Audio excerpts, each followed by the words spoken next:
Hello friend, मैं शुभम आर्या स्वागत करता हूं आपका ही अपने YouTube channel SK foundation tutorial पर। फ्रेंड, आज की इस वीडियो लेक्चर में हम लोग देखने जा रहे हैं भारत की स्थिति और विस्तार।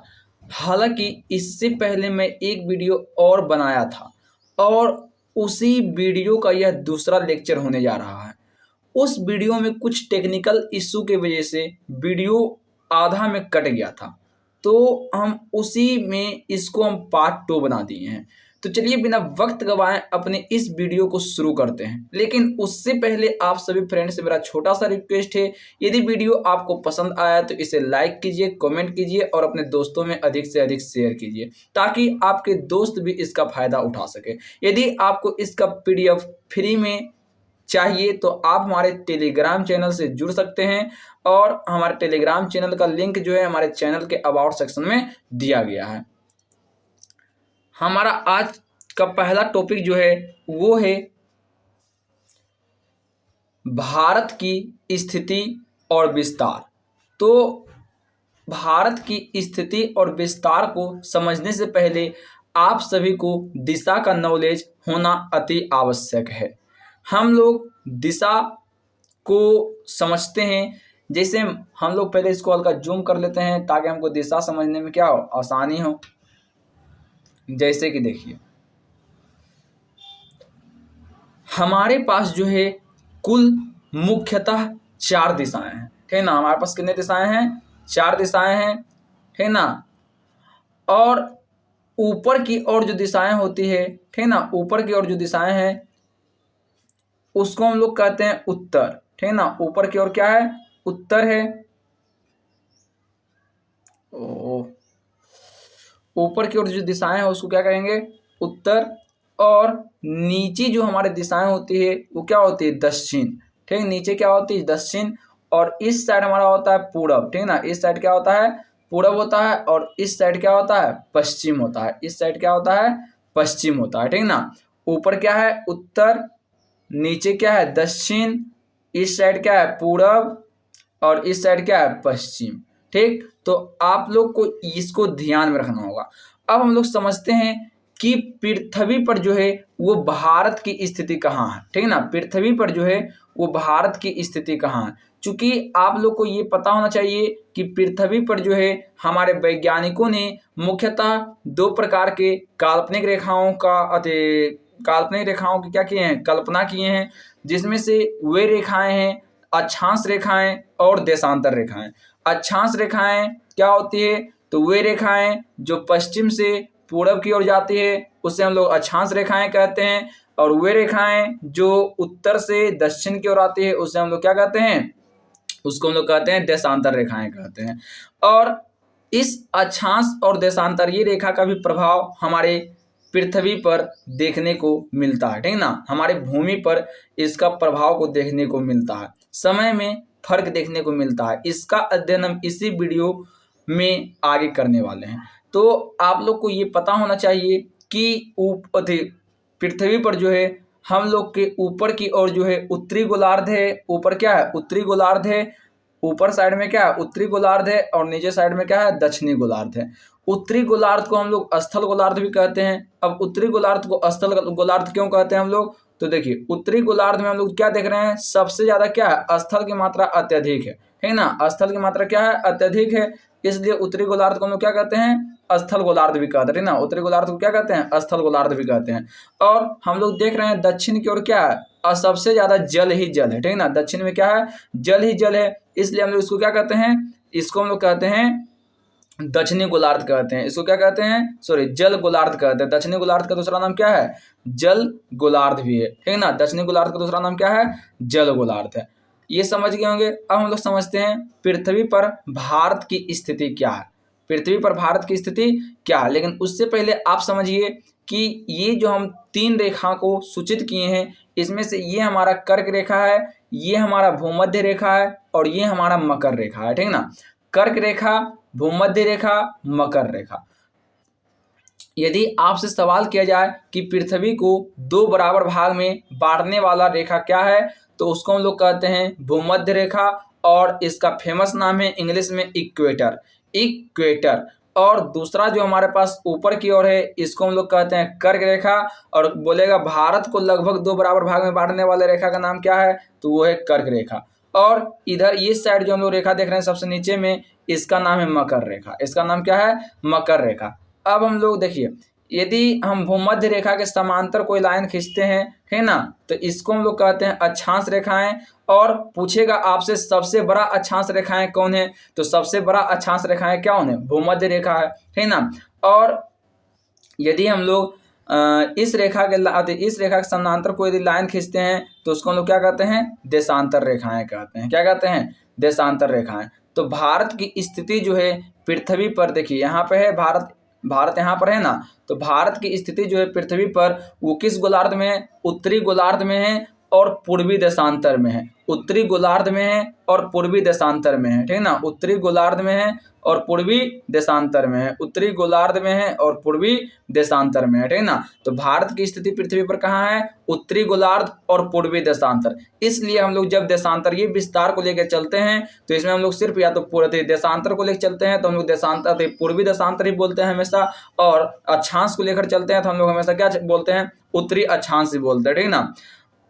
क्योंकि यहाँ हल्का कन्फ्यूजन होता है, हम जो कि आगे चर्चा करेंगे, ठीक। तो आप लोग समझ गए होंगे पृथ्वी पर भारत की स्थिति कहाँ है। तो पृथ्वी पर जो भारत की स्थिति जो है वो उत्तरी गोलार्ध और पूर्वी देशांतर में है, ठीक ना। उत्तरी गोलार्ध और पूर्वी देशांतर में, ठीक ना। उत्तरी गोलार्ध और पूर्वी देशांतर में। अब हम लोग चलिए देखते हैं कि उत्तरी गोलार्ध में कितना है और पूर्वी देशांतर में कितना है। देखिए भारत की स्थिति, ठीक ना, भारत की स्थिति जो है, यदि हम लोग भारत की स्थिति की बात कर रहे हैं, है ना, तो भारत का मुख्य भाग जो है वो 8 डिग्री 4 मिनट उत्तरी अक्षांश से 37 डिग्री 6 मिनट उत्तरी अक्षांश तक है। देखिए यहाँ पर स्टूडेंट के मन में सवाल रहता है कि जब हम यहाँ उत्तरी बोलें, है ना, जब हम यहाँ पर क्या बोलें, उत्तरी बोले हैं, तो फिर यहाँ तो हमारा दक्षिणी होना चाहिए, लेकिन ऐसा नहीं, क्योंकि अभी जस्ट आप लोग को बताएं कि भारत की जो स्थिति है पृथ्वी पर वो उत्तरी गोलार्ध और पूर्वी देशांतर में है। कहाँ है, उत्तरी गोलार्ध और पूर्वी देशांतर में। इसलिए जब हम लोग इसका अक्षांशीय विस्तार को देखते हैं तो भारत का अक्षांशीय विस्तार 8 डिग्री 4 मिनट 8 डिग्री 4 मिनट उत्तरी अक्षांश से लेकर कहाँ है, 37 डिग्री 6 मिनट उत्तरी अक्षांश तक ही है, ठीक ना, उत्तरी अक्षांश तक ही है। उसके बाद हम लोग देखते हैं तो इसके देशांतर ये विस्तार जो है भारत का वो है 68 डिग्री 7 मिनट से लेकर पूर्वी देशांतर से लेकर 97 डिग्री 25 मिनट पूर्वी देशांतर तक है, ठीक ना। इसको आपको याद रखना पड़ेगा, ठीक ना, इसको जो है आपको याद रखना पड़ेगा।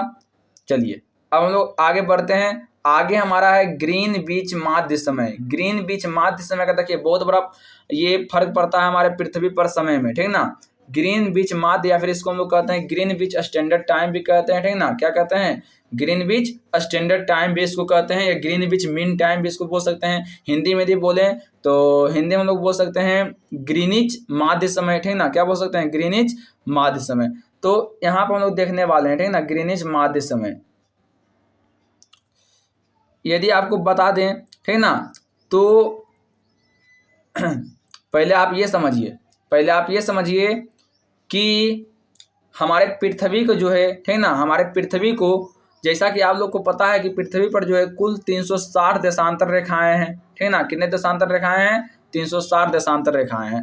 और 180 जो है अक्षांश रेखाएं हैं। 180 क्या है, अक्षांश रेखाएं हैं। और पृथ्वी को 1 डिग्री देशांतर को पार करने में, कितना डिग्री, 1 डिग्री देशांतर को पार करने में 4 मिनट का समय लगता है, ठीक ना। 4 मिनट का क्या लगता है, समय लगता है। तो सोच लीजिए पृथ्वी को 360 देशांतर पार करने में कितना समय लगेगा।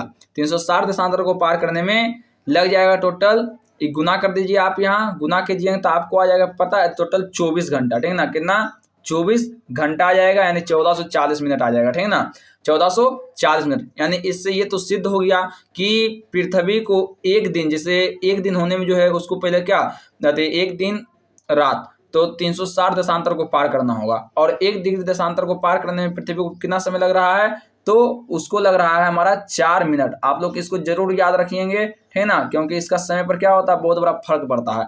और हमारा ग्रीनविच स्टैंडर्ड टाइम जो है वो भारत उससे जो है 5.5 घंटा आगे है, ठीक ना। भारत क्या है, 5.5 घंटा उससे आगे है। जैसे देखिए आप लोग को यहाँ देख सकते हैं, यहाँ पर मान लीजिए हमारा ये जो हमारा क्या है, ये जो रेखा है डॉटेड लाइन, यहाँ पर हमारा ये 0 डिग्री पर है, ठीक है, यहाँ पर क्या है 0 डिग्री पर है, ठीक। और यहाँ पर जैसे मान लीजिए आपका 1 बज रहा है, यहाँ क्या बज रहा है 1 बज रहा है। तो और मान लीजिए यहाँ पर जो हमारा है ये, जैसे मान लीजिए यहाँ पर ये जो देश है वो 30 डिग्री देशांतर पर स्थित है, ठीक ना। कितने डिग्री देशांतर पर स्थित है, 30 डिग्री देशांतर पर स्थित है, ठीक। तो यदि यहाँ पर 1 बज रहा है, ठीक ना, यदि यहाँ पर 1 बज रहा है तो आप सोच सकते हैं कि यहाँ पर कितना बजेगा। यदि इस साइड जाएगा तो टाइम बढ़ेगा और इस साइड जाएगा तो टाइम क्या होगा, घटेगा। इस साइड जाएगा तो टाइम क्या होगा, घटेगा, ठीक ना। यहाँ 1 बज रहा था, आप अनुमान लगाइए कि पृथ्वी को जब 1 डिग्री देशांतर को पार करने में 4 मिनट का समय लगता है, तो 30 डिग्री देशांतर को पार करने में कितना समय लगेगा, 30 डिग्री देशांतर को पार करने में 4×12 यानी 120, ठीक ना, 120 मिनट लगेगा। यानी 120 मिनट जब लगेगा तो क्या होगा, 2 घंटे का फासला होगा। यानी यहाँ पर यदि 1 बज रहा है तो यहाँ पर जो देश है वहाँ क्या बजेगा, यहाँ पर जो देश है 3 बज जाएगा, ठीक ना, क्योंकि 2 घंटा का फासला हो रहा था, 1 बज रहा है तो 2, वहाँ 3 बज जाएगा, ठीक ना। इस प्रकार से क्या होता है, इस देशांतर के कारण प्रभाव पड़ता है हमारे पृथ्वी पर। जैसे आप समझते हैं, जैसे आपको यहाँ देखिए समझाते हैं, आप लोग जरूर सुने होंगे कि भारत जो है, भारत के अरुणाचल प्रदेश में जो है सूर्योदय क्या होता है, 2 घंटा पहले हो जाता है। भारत के अरुणाचल प्रदेश में सूर्योदय क्या होता है, मतलब 2 घंटा पहले हो जाता है। ऐसा क्यों, तो भारत के अरुणाचल प्रदेश में जो है सबसे पहले सूर्य होता है। इसका तो देखिए आप 2 रीजन एक प्रकार से बता सकते हैं, लेकिन इसका जो मेन रीजन है वो देशांतर, ये विस्तार ही है, ठीक ना। क्योंकि देखिए अरुणाचल प्रदेश और गुजरात में जो है वो 30 डिग्री देशांतर का क्या है, फासला है। 30 डिग्री देशांतर का क्या है, फासला है भारत के अरुणाचल प्रदेश और गुजरात के कच्छ जिला में। यदि यहाँ पर मान लीजिए 4 बजे यदि सूर्योदय होता है तो यहाँ पर जो गुजरात में होगा कितना होगा, 6 बजे सूर्योदय होगा, ठीक ना। गुजरात में क्या होगा, 6 बजे सूर्योदय होगा। आप यहाँ समझ सकते हैं ऐसा क्यों, क्योंकि अरुणाचल प्रदेश और गुजरात में जो है वो कितना डिग्री देशांतर का फासला है, 30 डिग्री देशांतर का फासला है, ठीक ना। 30 डिग्री देशांतर का क्या है, फासला है। यदि यहाँ पर मान लीजिए 6 बजे सूर्योदय हो रहा है तो यहाँ क्या होगा, 8 बजे, मतलब कि 6, 7, 8 बजे क्या होगा, यहाँ पर सूर्योदय होगा। 8 बजे क्या होगा, यहाँ पर सूर्योदय होगा। आप लोग समझ गए होंगे कि ये देशांतर, ये विस्तार के कारण किस प्रकार से समय में फर्क पड़ता है। तो यहाँ पर वही चीज है। और भारत जो हमारा है वो ग्रीनविच स्टैंडर्ड टाइम से कितना आगे है, तो हमारा भारत ग्रीनविच स्टैंडर्ड टाइम से 5.5 घंटा आगे है, ठीक है ना। कितना घंटा आगे है, 5.5 घंटा, यानी 5.1/2 घंटा क्या है, हमारा आगे है। और भारत का जो मानक समय रेखा है वो इलाहाबाद के नैनी से गुजरता है। जैसे अभी देखिए इसके आगे हम लोग बताते हैं थोड़ा सा, देखिए आगे ये टॉपिक भारत की मानक समय रेखा।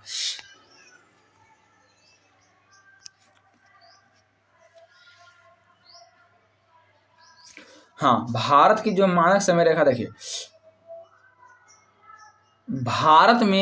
भारत में इलाहाबाद के नैनी के समीप से गुजरने वाले 82 डिग्री 30 मिनट पूर्वी देशांतर के स्थानीय समय को भारतीय मानक समय माना गया, ठीक ना।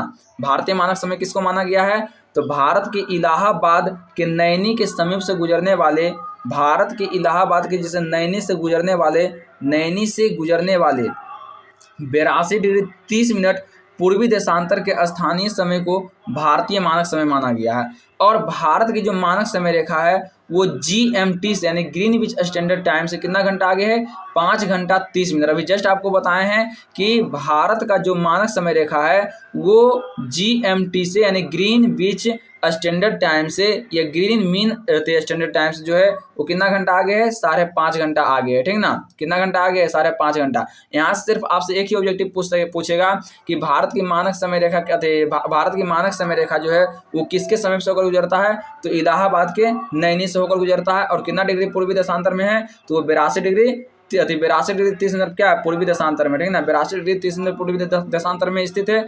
और 82 डिग्री 30 मिनट पूर्वी देशांतर रेखा भारत के जो है 5 राज्य से होकर गुजरता है, ठीक ना। भारत कितने राज्य से होकर गुजरता है, तो 5 राज्य से होकर गुजरता है। पहला क्या है, पहला उत्तर प्रदेश, दूसरा मध्य प्रदेश, तीसरा छत्तीसगढ़, चौथा उड़ीसा और पांचवा आंध्र प्रदेश। पांचवा क्या है, आंध्र प्रदेश, जैसा कि आप यहाँ मैप में भी देख सकते हैं, ठीक ना। मैप में भी आप यहाँ देख सकते हैं। जैसे देखिए पहला क्या है, पहला उत्तर प्रदेश से होकर गुजरता है, ठीक ना। दूसरा मध्य प्रदेश से, तीसरा छत्तीसगढ़ से, चौथा उड़ीसा से और पांचवा आंध्र प्रदेश से होकर गुजरता है, ठीक ना। क्या भारत का मानक जो समय रेखा, भारत के जो मानक समय रेखा माना गया है, ठीक ना। चलिए अब हम लोग अगले टॉपिक की ओर बढ़ते हैं। अगला टॉपिक है हमारा भारत की मानक समय रेखा, ये तो अभी जस्ट बता चुके हैं।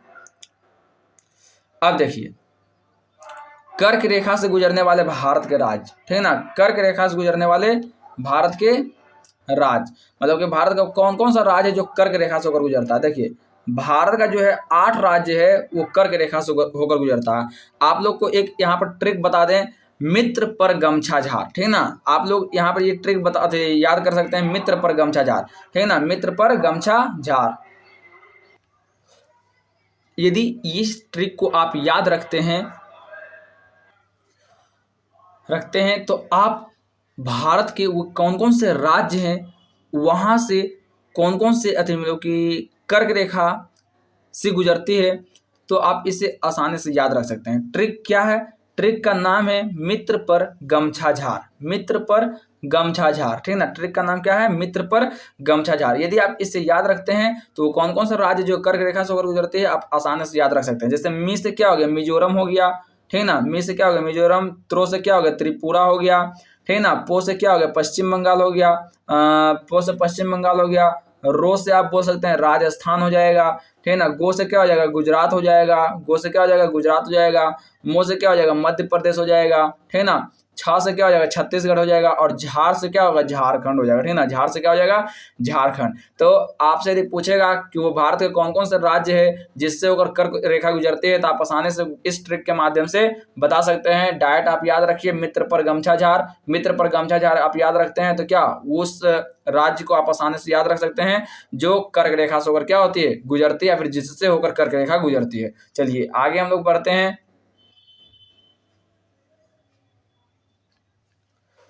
आगे हमारा अगला टॉपिक है भारत के दूरस्थ बिंदु, भारत के दूरस्थ बिंदु। अगला टॉपिक क्या है? भारत के दूरस्थ बिंदु। यानी हम लोग देखेंगे कि कौन कौन सा भारत का सबसे दूर वाला बिंदु है। तो देखिए यदि उत्तर की बात करते हैं, ठीक है ना, उत्तर की, तो भारत के सबसे दूरस्थ बिंदु उत्तर में कौन है? इंदिरा कौल है। क्या है? इंदिरा कौल है, ठीक है ना। क्या है? इंदिरा कौल। और यदि हम लोग पश्चिम की बात करते हैं, पश्चिम के सबसे दूरस्थ बिंदु का नाम क्या है? तो सर क्रीक है। क्या है? Sir creek. पश्चिम के सबसे दूरस्थ बिंदु का नाम क्या है? Sir creek. और पूरब के सबसे दूरस्थ बिंदु का नाम क्या है? तो किबिथु, या तो इसको हम लोग बोलते हैं, या तो हम लोग इसको क्या बोलते हैं? बलांगू। क्या बोलते हैं? बलांगू, बलांगू। और सबसे दक्षिण का जो सबसे दक्षिण बिंदु जो है वो है इंदिरा पॉइंट, इस या फिर उससे हम लोग दूसरा नाम से बोलते हैं मैक्मिलियन पॉइंट भी कहते हैं, ठीक है ना। पैगमिलियन पॉइंट भी कहते हैं, ठीक है ना। सॉरी हमको यहाँ पर नाम हल्का बोलने में दिक्कत कर रहा है ना। हाँ, पिगमिलियन पॉइंट, सॉरी पिगमिलियन पॉइंट है। क्या है? पिगमिलियन पॉइंट, पिगमिलियन पॉइंट है। चलिए आगे की ओर बढ़ते हैं। आगे हमारे पास है भारतीय सीमावर्ती और पड़ोसी देश, भारतीय सीमावर्ती और पड़ोसी देश, भारतीय सीमावर्ती और पड़ोसी देश। यानी भारत के कौन कौन सा जो मतलब कि भारत का कौन कौन सा पड़ोसी देश है, हम लोग कहने का मतलब यही इस टॉपिक के माध्यम से कवर करेंगे। तो देखिए सीमावर्ती देश जो है वह कौन कौन सा देश है जो भारत से सीमा के माध्यम से लगता है, ठीक है ना, स्थलीय सीमा के माध्यम से लगता है। तो वो जो देश है वो कौन है? पाकिस्तान है, अफगानिस्तान है, चीन है, नेपाल है, भूटान है, बांग्लादेश है, और क्या है? म्यांमार है, ठीक है ना। कौन है? म्यांमार है। आप जैसा कि देख सकते हैं चित्र के माध्यम से, ठीक है ना, वो भारत के पड़ोसी देश हैं जो मतलब कि स्थलीय सीमा के द्वारा क्या होता है? भारत से लगता है। पहला क्या है? पाकिस्तान, अफगानिस्तान, चीन, नेपाल, भूटान, म्यांमार, बांग्लादेश, ठीक है ना, बांग्लादेश है। ठीक, ये सब क्या है? भारत का स्थलीय सीमा से गुजरने वाला भारत के पड़ोसी देश है। भारत के क्या है? पड़ोसी देश है। अगर जब पूछेगा कि जलीय मार्ग से कौन कौन है, तो जलीय मार्ग से जो देश है वो हमारा है, एक श्रीलंका है और एक मालदीव है। एक श्रीलंका और क्या है? एक मालदीव है। तो ये क्या है? भारत के पड़ोसी देश है। तो चलिए आज की वीडियो में हम लोग इतना ही रखते हैं। अगले वीडियो में हम लोग कवर करने वाले हैं राज्यों के अंतर्राष्ट्रीय सीमाएं, फिर राज्यों के अंतर्राष्ट्रीय सीमाएं हो गया, मतलब कि सब किस किस देश से लगता है हम लोग आगे वीडियो में कवर करेंगे। तो यदि वीडियो आपको पसंद आया तो इसे लाइक कीजिए, कमेंट कीजिए और अपने दोस्तों में अधिक से अधिक शेयर कीजिए। तब तक के लिए धन्यवाद। जय हिंद, जय भारत।